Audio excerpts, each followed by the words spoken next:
This is a message for all my friends in Las Vegas, and I use that term very genuinely because the overwhelming amount of exchanges I've had with Las Vegas sports fans have been very positive. They get it. They understand what's going on. They're reasonable people. I had a bunch of exchanges last night on X, and it really led me to think more about how the people in Las Vegas perceive what I've been saying this whole time.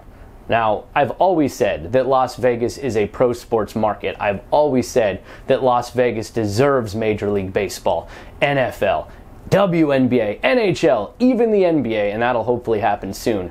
But I've also always said that I don't think this is the way to acquire Major League Baseball, and everybody out in Oakland has been ringing the alarm bells for you this whole time.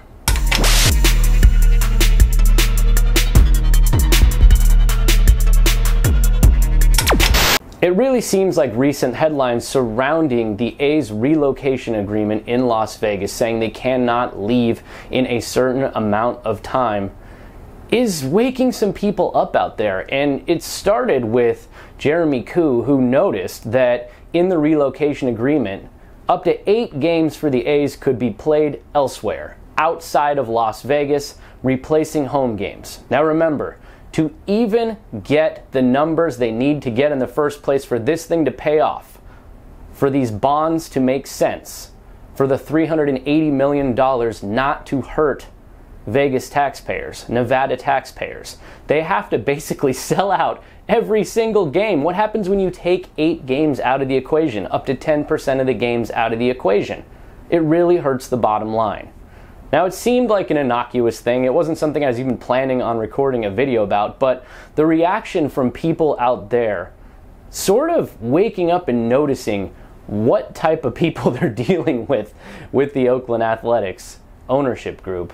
It's really interesting. And I think that if you look at what we've said this whole time, the A's are not in Las Vegas because they want to be there. They don't have any special connections to the Las Vegas market. The A's owner is a Bay Area guy. He's a California native. The A's president went to Stanford.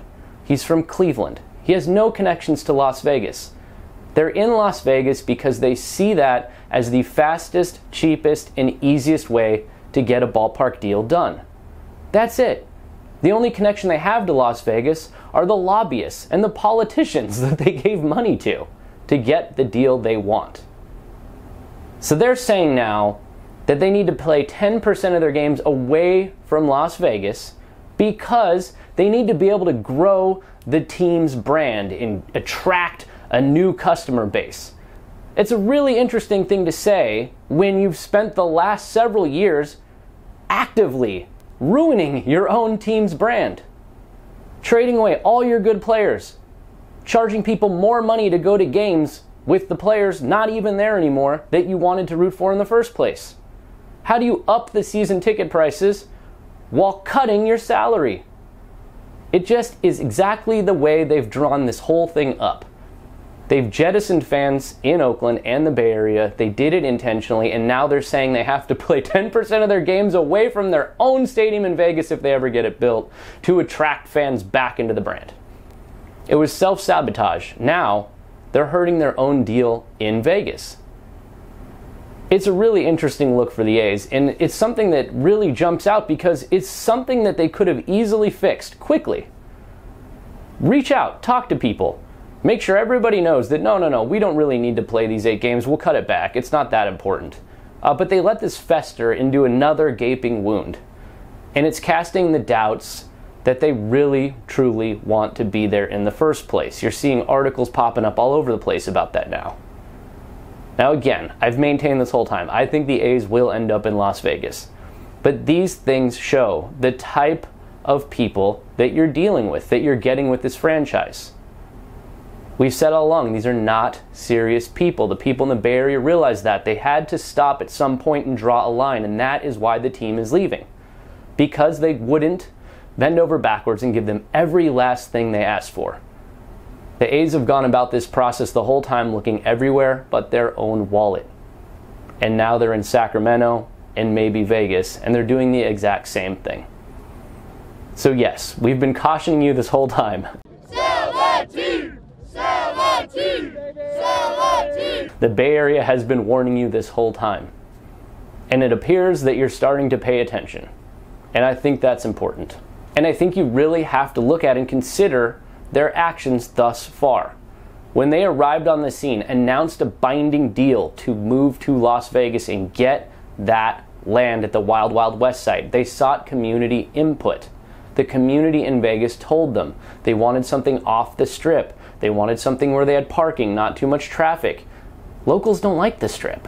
They try to stay away from the strip. The A's took all that into consideration and then 2 weeks later moved to a site on the strip. We heard from fans right at the beginning. They want somewhere that's easy to get to, ingress, egress, on-site parking. 70% of our fans are going to be locals. So the location really makes a ton of sense. You're still in the resort corridor, so you can get the tourists, but you can have the locals get in and out very easily. With no parking, no ancillary development, nothing but a 9-acre ballpark. And then they just up and stop doing interviews out there. What does that tell you about their actions? I really think you just have to look at the information being presented to you and at least understand and know what you're getting into. That's all. Just a warning from a guy that's seen it all. I remember the days I kept asking Dave Kaval over and over and over again, when is that development agreement in Oakland coming? It's gonna get there, it's gonna get there, it's gonna get there. It never came. It never came. And that's the phase they're at in Las Vegas right now. Once they get past the relocation, they will then get the development agreement voted on in the Stadium Authority. Until I see that development agreement, I'm going to have a hard time believing anything about their plans in Las Vegas. That is the key. That will be the thing to look for. And you may notice they've already postponed the next meeting a month. Good luck.